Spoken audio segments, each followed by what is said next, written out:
За сайн бацхан өсний өдрийн мэнд хүргье. Аврагдаагүй дэлхийн ертөнц сэдвийн дорх 2 дахь удаагийн эсний өдрийн үгийн үйлчлэлийг бэлдэж ирсэн байна. Тэгээ бүгдээрээ хамтдаа залбирцгаая. Эсний үг бидний зүрх сэтгэлд ирэхийн төлөө. Харин эзэн минь ээ тэгээд яг энэ цаг мөчөөс эхлэн миний ярих үг болгоныг миний үг биш ариун сүнс таны үг болгож өгөөч гэдгийн төлөө залбирч байна. Энэ сууж байгаа хүн болгоны зүрх сэтгэлд таны үгэнд үнэхээр суйрлаж таны үгэн дотор амьдрах тэр зүрх сэтгэлийг та суулгаж өгөөч гэдгийн төлөө залбирч байна.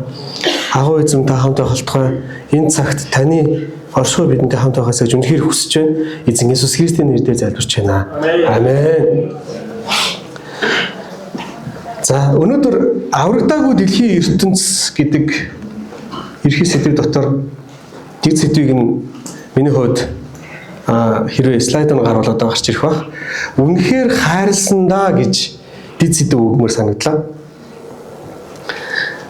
За тэгээд өнөөдрийн гол ишлэлийг бүгдээр хамтдаа уншицгаая. Эфес номын 2 дугаар бүлгийн 1-10 дугаар хэсэг байгаа. За би чамд дугаар уншиж та нар манд агуулгад хараасаа гэж хүсэж байна. Та нар алдаа зөрчил нүглийнхээ учир өгсөн байсан агаад тийм амьдарч байхдаа энэ ертөнцийн замнал ба агаарын хүчний ноёрхогч дуулуурын хөвгүүдийн дотор ажиллагч тэр сүнсийг дагдаг байв.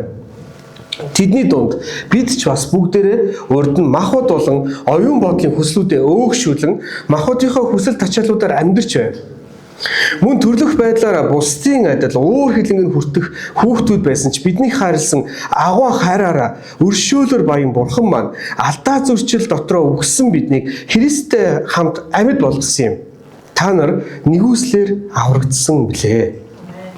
Есүс дотор биднийг түүгээр амьлуулж түүнтэй хамт Тэнгэрлэг оршихуйд суулгасан нь Христ Есүс дотор бидэнд хандсан түүний нэгүслийн хэмжээшгүй баялагийг ирэх үеүүдэд үзүүлэхийн тулд юм аа.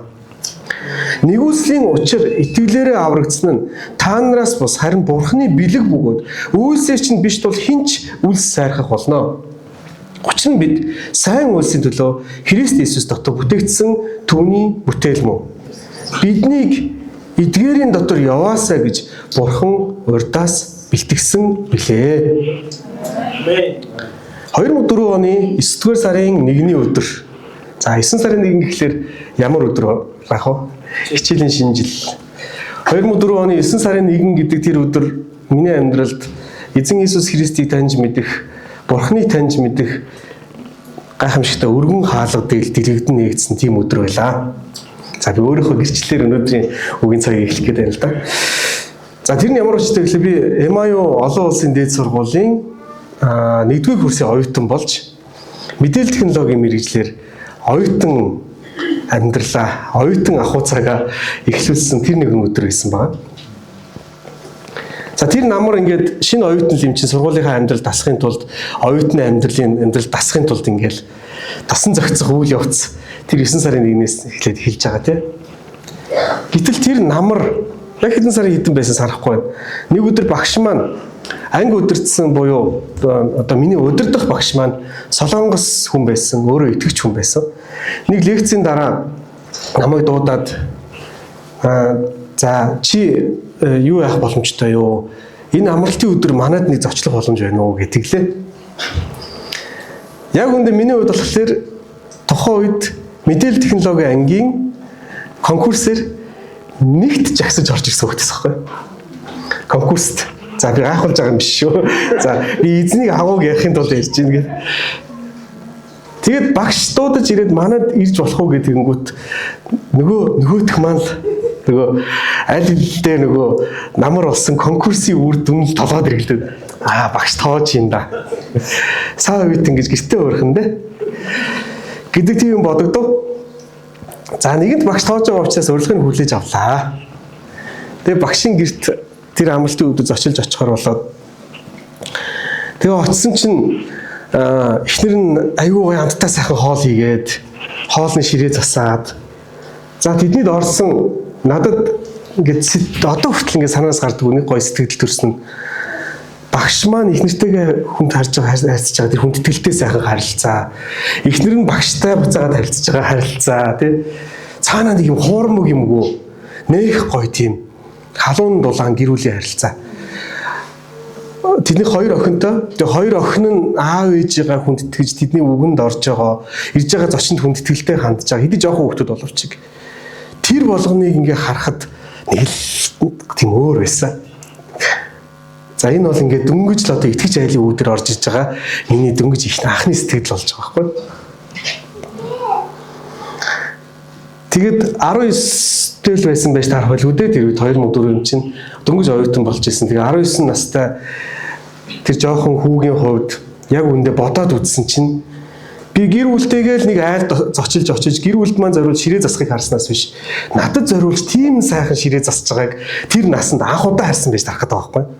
Өөрөөр хэлбэл би хүн болж нэгэн айл өрхөд урагдаад дайлуул цайлуулж байгаа. За одоо эргээд харахад би тэр ширээг юу гэж тодорхойлмоор байгаа гэхээр надад зориулсан эзний нэхүүслийн ширээ байж дээ гэж бодож байна. Тэгээ багш маань мэдээж хоол идэхэд итгэж айл учраас бүгдээрээ залбираад эхлэе. Залбирвал чи зүгээр үздэй гэж хэлж байгаа. Зүгээр гоё гээл ингээл тэгээл залбираад ихсэн. Тэр хоолн дээр залбирч байгаа залбирал намаа өрөөж байгаа өрөөл цаанаа л нэг бурхны хайрыг надад мэдрүүлсээр л байсан. Нэгэнт залбираад ихсэн учраас би залхуулаад тэр айлын итгэл бишрэлийн тухай асуухаас аргагүй байдалд ороод. За тэглээ. За хэрвээ ингээд яг энэ өдрөөс эхэлж би одоо багшийнхаа одоо нөлөөгөөр Есүс Христийг Христ итгэл гэдэг юмыг таньж мэдэх боломж олцсон баг. Багш маань намайг нийт орсон оюутан гэж үнэлж биш зүгээр л бурхны хайраар гэртээ урсан байж таарсан гэж.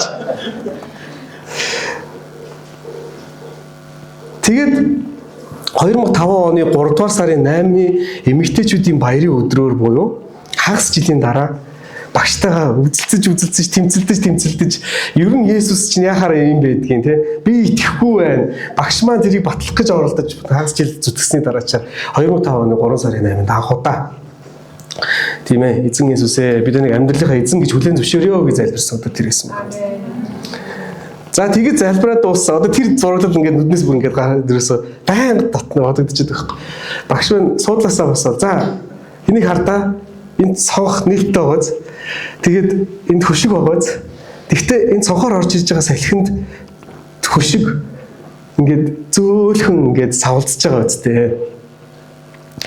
Чиний амьдралд Бурхны ариун сүнсний хийх ажлууд яг энэ шиг байх болно. Чи тэрийг нүдэрээ харж мэдэхгүй байх болно. Гэхдээ чиний амьдралд яг өнөөдрөөс эхлээд Бурхан өөрчлөлтүүдийг хийж эхлэх болно гэж хэлсэн байдаг. За энэ хүртэл миний итгэлийн амьдралын түүх их гоё эхэлдэг юм аа. За энэс цаашаа нэлээд янз янзыг бодоод болдог. За нэлээд олон сургалтуудад суулаа, хичээлүүд үзлээ, Бурхныг таньж мэдлээ. Хэсэг хугацааны дотор дараа юу бодогдож эхэлж ийн гэсэн чинь дэлхийн муухай сүм сайхан. Миний найз зөв сүмд явбал яасан? Сүмд явахаар аюу өөрчлөгддөг юм биш чамд хэрэгтэй шүү дээ. Яг над шиг. Нэг юм ажиглагдаж байна уу? Тэ? Би болцсон биш үү? Тэ? Сүм намайг өөрчлөөд эхлэхлээр би болоод эхэлж байгаа.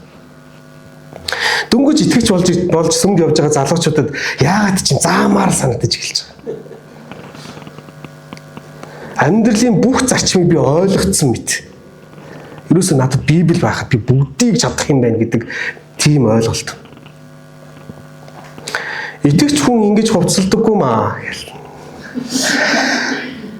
Гудамжинд яваа хүн бүхэн аимшигтай харанхуй буруу амьдралаар амьдраад би бол ерөөсөө хамгийн гэрэл гэрээтэй замаар л амьдраад байгаа нэг хүн. Сүмд үйлчлэх тусам нэг л ерөөл асараад байгаа юм шиг санагдана. Ойлгосон энэ бүх зүйлийг маань ойлгохгүй байгаа найз нөхөд маань гэр бүл маань засаршгүй зөрүүд итгээдүүд мэт санагдана. За яг миний амьдралын итгэлийн амьдралын яг ийм үе эхэлсэн баг. Тэг яагаад ч юм амар хавчигтаад байна гэдэг мэдрэмж. Тэгээд Библи дээрээс хавчигдсан хүмүүс өрөөлтөө мөрөөлтөө гэдэг ишил мишил зурааж харагдаад ирсэн. Би ерөөсөө бараг Томас ч юм шиг те. Удахгүй чулуудуулж бүхнэ. Ийм мэдрэмж. Шүн өдөшгүй сүмдэр байсныхын тулд аав ээж загнах үед хийж байгаагаа мэдэхгүй энэ хүмүүсийг уучлаарай. За энэ үг загалмай дээр цовдлогдож байгаа ариун Есүсийн үг болохоос ш миний амар тийм зоригтойгоор ярих үг биш байхгүй юу? Тэгэл Магдалины би одоо тэрийг санаад байдیں۔ Солонгос нөгөө Магдалины конференц гэдэг Магдалины нэг цуглаан хийсэн чинь эргэн тойрны нөгөө айлуудаас нөгөө бид нар шингөө гэж ярьдаг шүү дээ. Цагдаад мэдүүлсэн. Эдгээр чинь ингээ шүн хоороо хөгжин дугаараа биднийг унтуулахгүй байна гэдгийгсэн. Тэгсэн чи тэр үед Магдалины ахлагч байсан миний бод дотор юу бодож чинь гэхлээр ямар амар хавчлага вэ? Тэгтээ бодоод үзэлтэй. Хүн сүмд явж болно. Итгэлийн амьдралаар амьдрч болно. Шүн ороо гэртээ ирэлгүйгээр энэ сүмдэл гэртээ суугаад байгаа чи ямар аав ээж дуртай байх юм. Тэрэнд ямар итгэлийн гэрчлэл байх юм. Иргэн тойрныхоо амьдарч байгаа хүмүүсийн тав тухыг нь алдуулан байж тэнд конференц зохион байгуулж байгаа нь эсвэл Магдалины цуглаан зохион байгуулж хөгжин дэлгэж байгаа нь үүнд тэнд ямар эзний алдар байгаа юм бэ гэдэг болголтой. Бидний хувьд тэнд магтаж байгаа хүмүүсийн хувьд ямар гайхамшигтай вэ те. Ерөөсөө яг одоо л эзний оршихуй бидний дээр бууж ирж биднээс үнсээр дурж ийна гэж ойлгох тэр мэдрэмж. Өөрөөр хэлбэл итгэлийн маань амьдралын сүнслэг бардамлын тэр цаг үе дотор амьдарч ирснийг одоо ирээд харах нь ойлгож байгаа. Тэгсэн өнөөдрийн гол ишлэл юу гэж хэлсэн гинөө? Бүгдээр 1-6 дугаар хэсгийг уншицгаая. Маш анхааралтайгаар.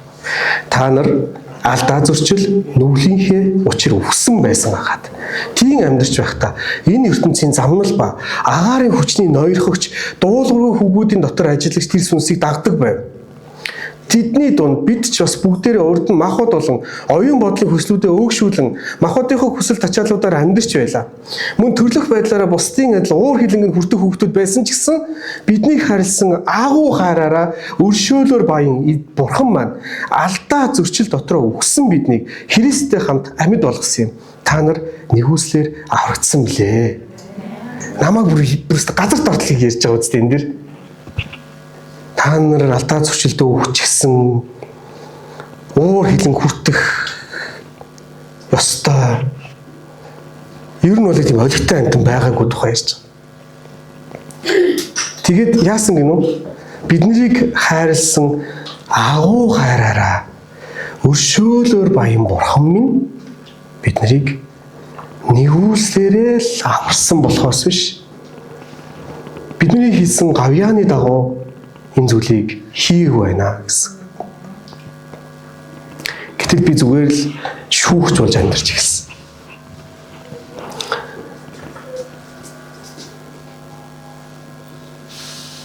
Зүгээр л энэ нийгэм амар буруу байна. Би бол зөв байна. Эсвэл энэ найз маань нэг л хангалттай итгэж болж чадахгүй. Би л туслая. Итгэгч хүн та Бурхны талаар хангалттай таньж мэдээгүй энэ нийгэмд хүмүүсийг харахтаа ямар нүдээр хардаг вэ гэдгийг би өнөөдөр асуумаар байна. Таны нүдэнд аврагдаагүй энэ дэлхийн ертөнц агуу аимшигтай харанхуй ертөнц шиг харагдаж байна уу? Аль эсвэл арай өөрөөр харагдаж байна уу? Бурхан энэ аврагдаагүй ертөнцийг харахтаа ямар нүдээр хардгийг бид нар цээжээр мэддэг нэг ишлэлээс мэддэг байна. Бурхан ертөнцийг үнэхэрийн хайрлсан да цорын ганц хүүгээ өгсөн тул хүүд итгэдэг бүхэн мөхгүй харин мөнх амьтай байх болно гэж хэлсэн байна. Бурхан ямар үдээр хардаг гинөө? Ихтэй зүгээр хайр биш юм те. Бурхан хайрын үдээр хардаг. Бурхан хайрлсан да гэж хэлдэг. Бүр үнэхээр хайрлсан да гэж.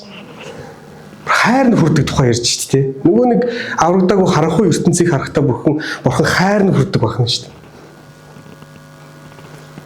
За бүгдээрээ үнэхээр хайрлсан да гэдэг үгийг хамтдаа 3 удаа хэлээсэй хүсэж гэж хүсэж байна. Үнэхээр хайрлсан да. Үнэхээр хайрлсан да. Үнэхээр хайрлсан да. Та үнэхээр бурхны хайраар энэ нийгмийг харж байна уу гэж асууя. За бүгдээрээ өөрсдийнхөө зүрхэн тушаа газраа ингээд жоохон тогшиж байгаа. За чи яаж юм? Бурхны хайраар харж гин үү гэдэг нэг асууад үзье. Энэ нийгэмдх бусармаг байдал, шудраг бус зүйлс, гэмт мөн чанар тэрийг хайраар хараарай гэж хэлж байгаа юм юусо биш. Тэр бүхэн дунд байгаа тэр хүмүүсийг Бурхан хайраар харсан баг. Намайг ч үүндээ хайраар л харсан баг. Шүүхнүүдээр харах боломжтой нэг ганцхан л боломжтой нэгэн байгаа. Тэр нь Бурхан өөрөө юм аа л гэж хэлмээр. Гэтэл тэр өөрөө тийм нүдээр биш те, хайрын нүдээр хардаг гэж боддоо. Шүүгч нь өөрөө хайрын нүдээр хараад байгаа. Гэтэл тэнд би шүүлтийн нүдээр харах эрхтэй нэгэн мөн үү гэдэг тухай. Би нөгөө багшийнхаа гэр бүлийг нөгөө түүхийг нь ингээд нөгөө тэрнээс хойш мэдээж ингээд харилцаатай болж байгаа учраас яагаад Монголд ирсэн тухайг нь асуухлаар тэгж хэлдэг. Солонгос тогтоо болохоор мэдээлэл технологийн мэргэжилтэй, мэдээлэл технологийн нэлээд том компанид айгу өндөр албан тушаалд ажиллаж ирсэн хүн. Би зүгээр л Монголын боловсролын салбарт очиж өөрийгөө зориулмаар Бурханы хайраар үйлчлэмээр байна гэд хүрээд ирсэн нэг тийм гэрүүл ахгүй. Тэгсэн чинь тухайн үеийн за одоо ч тийм байхад тухайн үеийн 2004 оны Солонгос гэдэг хэр чинь бид нар яаж хийж байгаа визийг гаргаад харлагыг хүсдэг газар үстэй. Тэр нийгмээс Монгол гэдэг энэ орны хөгжиж буй энэ орнд би Бурханы хайраар үйлчлэмээр байна гэд ирсэн юм байхгүй. Тэр хүн яа харахгүй нийгмийг Бурханы хайраар харж байгааз. Миний очиж туслах ёстой газар. Миний хайрлах ёстой газар. Миний өөрийгөө зориулах ёстой газар гэж харж байгаа. Манай чуулганыг орон гэргүй хүмүүс зориулсан чуулганы нэг үйлчлэл хийжсэн санаж байна уу? Одоо бодоод байхад бид нэрээс амар Бурханы хайраар харж ирсэн байж тээ. Нийгмийг Бурханы хайраар харж байгаа.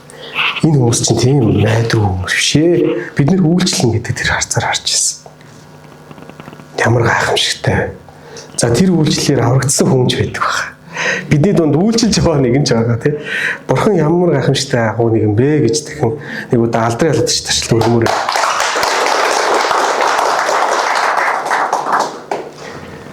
Есүс дотор бидний түүгээр амьлуулж түүнтэй хамт Тэнгэрлэг оршихуйд суулгасан нь за би 6-аас 7 дугаар ишлэгийг уншиж байна. Есүс дотор биднийг түүгээр амьлуулж түүнтэй хамт Тэнгэрлэг оршихуйд суулгасан нь Христ Есүс дотор бидэнд хандсан түүний нэгүүлслийн химжээлшгүй баялагийг ирэх үеүүдэд үзүүлэхийн тулд юм а гэж хэлсэн байна. За энгийнээр тайлбарлая. Үнэн дээр намайг аварсан нь ямар зоригтой гэсэн чинь Бурханы нэгүүлслийн химжээлшгүй баялагийг буюу Бурхан ямар нэгүүлсэнгүй вэ гэдгийг харуулахын тулд намайг аварсан байх гэдэг байхгүй юу? Очиж загцсүрэн өөрчилж идэг Бурхан ямар агуу вэ гэж яригдахын тулд гэсэн үг.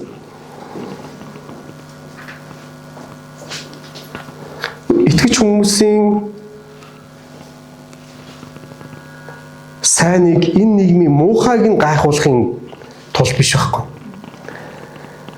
Зүгээр л сүм гэж нэг ариун сайхан газар, нийгэм гэж амар муухай харахгүй газар гэж харьцуулж жиш тэ. Өөрөөр хэлбэл өөрийнхөө хоёр хүүхдийг энэ мундаг баян хүү, энэ мундаг одоо энэ ийм хүүхэд гэж Бурханд харьцуулах зөрсдөл байхгүй байхгүй.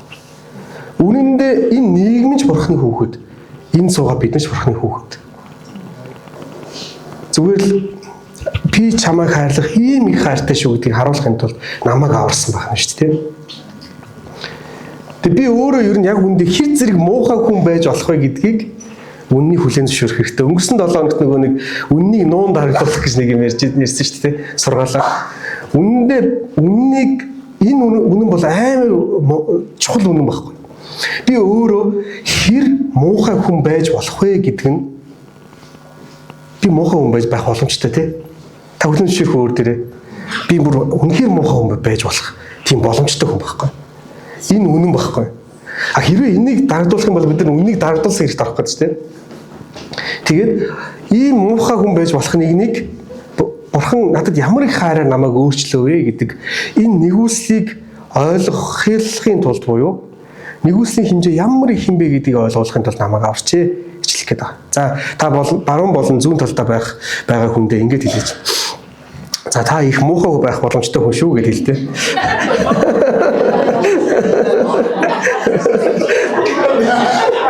Яагаад инээгээд байгаа юм бэ?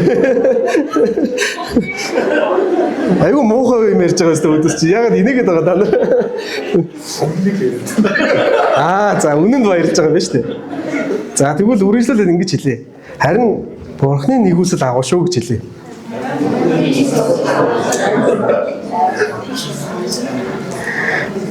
Энэ нийгэмтэй бид та нар Есүс дээр очил өөрчлөгдөн гэж ярих биш. Би Есүс дээр очсон болохоор өөрчлөгдсөн юм а гэж ярих хэрэгтэй байна. Та нар сүмд явбал өөрчлөгдөн. Энэ бол зүгээр сүнслэг бардам үг байхгүй юу? Би сүмд очсон учраас намайг ингэж өөрчилсөн юм а. Тэгэхээр энэ гэрчлэл илүү хүчтэй байгаа зү. Би ч гэсэн өнөөдөр өөрийнхөө гэрчлэлийг яриад ийм нөхөр байсан юм а, ийм өөдгүүгээр байсан юм а гэхэд та нар маань баярлаад байгаа зү. Гоё ойлгомжтой байгаа зү. За сүнслэг бардамлын энэ өвчин хэрвээ бид нар тусчих юм бол бүр эргэн тойрныхоо хүмүүстэй амар зайг нь үзүүлэхгүй нөхдөд болдог. Залбир, сур, хичээ, үйлчил. Тэ? Нэг л хичээхгүй байна да чи. Гэр бүлдээ Библийг болж өгвөл заах гайдал, эргэн тойрондоо болж өгвөл заачих гайдал. Манай гэр бүл ингээд нэг юм 7 хоногийн ч юм уу юм тогтмол үргэлжилсэн Библийн янз янзын нэг юм судал модлын цаг гэл гаргадаг штеп. Би айгүй болгоомжтой ханддаг байхгүй. Яг үүндээ тэр заах цагаас илүүтэйгээр би аав шиг аав байвал хүүхдүүд маань илүү сурах юм шиг. Би аав шиг аав байж чадахгүй байжгаад тэр хичээлийг явуулна гэж боддоо. Айгүй хэцүү. Тэгэхээр тэрийг би буруу гэж байгаа юм ерөөсөө биш шүү те. Яг үнэндээ үгнээс илүү үйлдэл нь хүчтэй байдаг гэдгийг бүгдээрээ бодох хэрэгтэй байна гэсэн үг тийм. За Матай номын 9:10-13 дээр ингэсэн байна. Есүсийг айлд ширээнд тухлан байтал гэж. За Есүс эзэн маань айлд зочилжээ. Тухлан байтал татвар хураагч нүгэлтнүүд олноороо ирж Есүс ба шавнырийнх нь хамт тухлан суулаа. Үүнийг харсан фарисеучуд шавнарт нь яахаараа танаа багш татвар хураагч ба нүгэлтнүүдийн хамт хооллож байдаг үлээ гэжээ. Харин Есүс үүнийг сонсоод эмч эрүүлд нь бас өвчтөд нь хэрэгтэй.